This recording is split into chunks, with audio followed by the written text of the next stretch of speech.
tu es en première générale mais que tu ne fais pas spé maths, reste ici parce qu'à la fin de l'année, tu passes le bac de maths. On va reprendre 5 automatismes du sujet 0. Donc on voit que c'est un QCM avec à chaque fois une seule proposition demandée. Il n'y a aucune justification demandée, donc vous pouvez direct balancer le résultat, ça c'est vraiment cool. Mais bon, il faut quand même un petit peu réfléchir et pas choisir au pif parce que c'est très dommage sinon. Première question, donc on vous demande l'opération qui permet de calculer 25% de 480 et là on vous donne un panel de réponses possibles.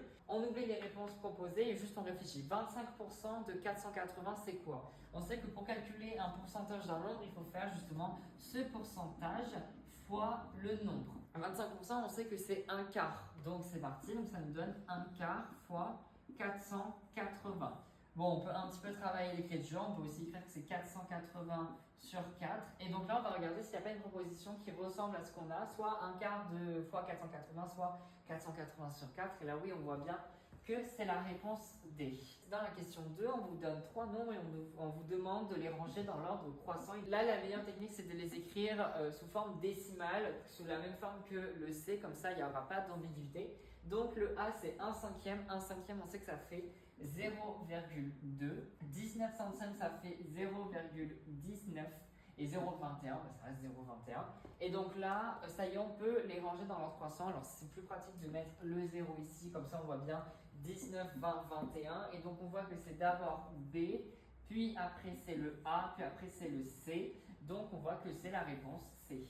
Dans la question 3, on vous demande de choisir parmi ces 4 nombres, quel est le plus grand. Donc là, pareil, même technique, il suffit de les écrire, enfin de transformer un petit peu l'écriture pour voir lequel est le plus grand. Donc là, on voit qu'on a du calcul fractionnaire avec des puissances. Et ce qui est génial, c'est qu'en fait, par exemple, pour 1 cinquième puissance 2, en fait, ça fait 1 puissance 2 sur 5 puissance 2. Et donc, 1 puissance 2, ça fait 1. Et 5 puissance 2, ça fait 25. On fait pareil pour la B. Donc, ça nous fait 1 puissance 5 sur 2 puissance 5. Et donc, 1 puissance 5, ça reste 1. Et 2 puissance 5, ça fait 32. Comment on trouve le 32? Juste vous écrivez 2 fois 2 fois 2 fois 2 fois 2, etc. Et après, vous transformez. Vous allez avoir 4 fois 2 fois 2 fois 2. Puis après, 8 fois 2 fois 2, etc. 0,05, ça nous fait du 5 centième.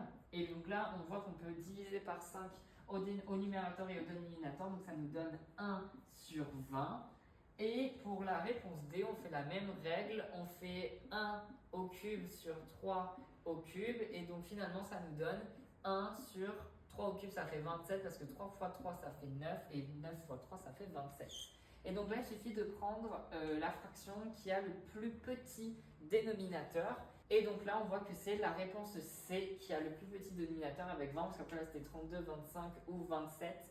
Donc c'est la réponse C. C'est 0,05 qui est le plus grand parmi tous. Dans la question 4, on a un article qui augmente de 10%, puis il augmente encore de 10%, et on vous demande qu'est-ce que ça représente après ces deux augmentations.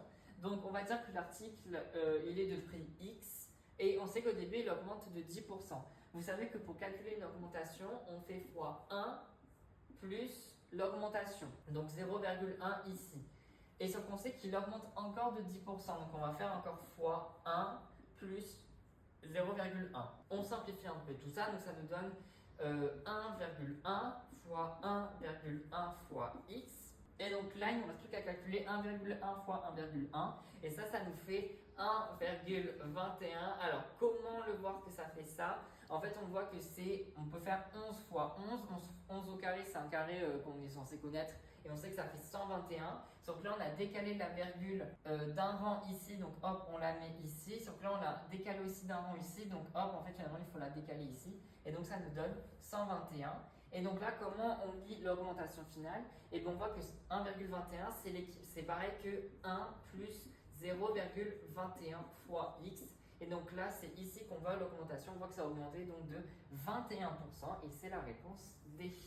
Le dernier n'est pas très compliqué. Le tiers d'un quart correspond à la fraction. Et donc là, pareil, on doit choisir.